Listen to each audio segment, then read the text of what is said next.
তো এখন আমার চটপটি বাবা হয়ে গেছে, আবার দুটো বাচ্চা জন্ম দিয়েছে।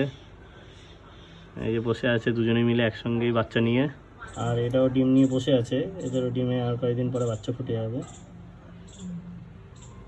এই যে এদের বাচ্চাটা বড় হয়ে গেছে অনেকটা, এরা আবার কালকেই একটা ডিম দিয়ে দিয়েছে নতুন। তো এদেরও বাচ্চা ফুটে গেছে, একটা বাচ্চা দেখতে পাচ্ছি, দেখি আরেকটা আছে নাকি না, একটা ফুটেনি, আরেকটা ফুটবে।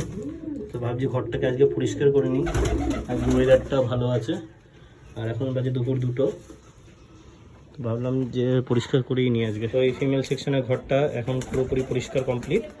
আর এদের একটা বাচ্চা ফুটেছিল, আর একটা বাচ্চাও একটুখানি ফুটেছিল, ওটাকে আমি একটু হালকা ছাড়িয়ে দিলাম। এই দেখতে পাচ্ছেন মেল সেকশনটা অনেকটাই পরিষ্কার আছে, তো তার জন্য কোনো পরিষ্কার করার দরকার নেই ওটা এখন আপাতত। এই সবাইকে ঢুকিয়ে দিয়ে এখন মেল সেকশনটাকে ছেড়ে দেবো। এই আমার চিনি কালদমাটা।